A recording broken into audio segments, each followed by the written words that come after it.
Sir, Dalmia नगर उद्योग की बात आप लगातार कर रहे हैं। इससे पहले जब सांसद थे उपेंद्र कुशवाहा, वो भी बात करते थे लेकिन कुछ हुआ नहीं।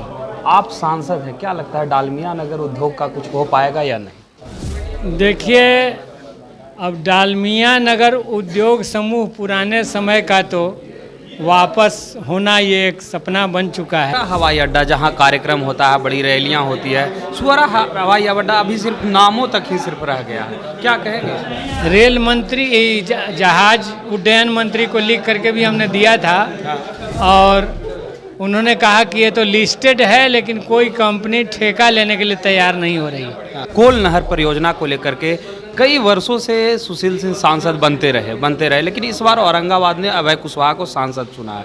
कोल नहर परियोजना के बारे में भी आप कुछ समस्याएं अभी प्रेस कॉन्फ्रेंस के माध्यम से जिक्र कर रहे थे, क्या कहिएगा आप कोल नहर को लेकर के? अभी तक पूरा नहीं हो पाया।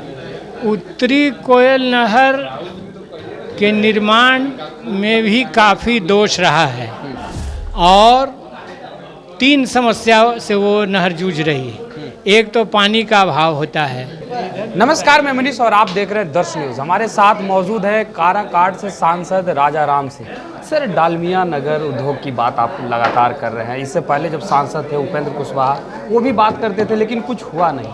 आप सांसद हैं, क्या लगता है डालमिया नगर उद्योग का कुछ हो पाएगा या नहीं? देखिए, अब डालमिया नगर उद्योग समूह पुराने समय का तो वापस होना ये एक सपना बन चुका है, इसलिए कि केंद्र सरकार की नीतियां अब पुराने उद्योगपतियों को पीछे ढकेलने की, अडानी को सामने लाने की हो गई हैं।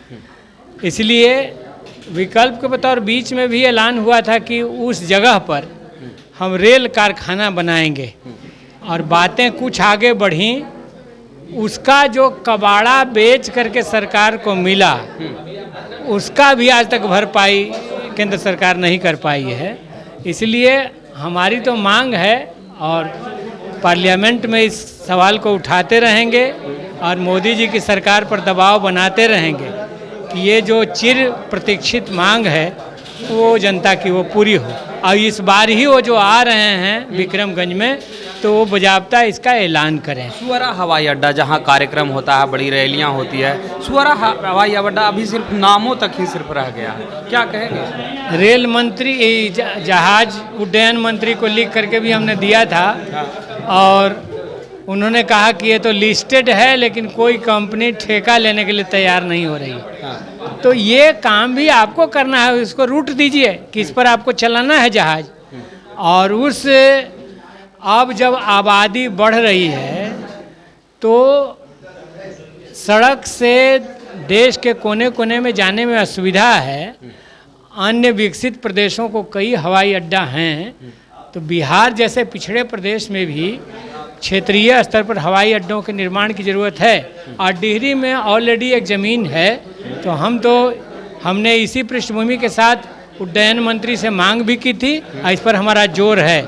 और इस बार हम लोग उम्मीद रखे हुए हैं कि शायद प्रधानमंत्री इसका ऐलान करें, इंद्रपुरी जो रिजर्वायर बनाना है उसका ऐलान करें। तो इन तमाम मांगों को हमने उठाया। आखिरी सवाल मेरा रहेगा सर, कोल नहर परियोजना को लेकर के कई वर्षों से सुशील सिंह सांसद बनते रहे, लेकिन इस बार औरंगाबाद ने अभय कुशवाहा को सांसद चुना है।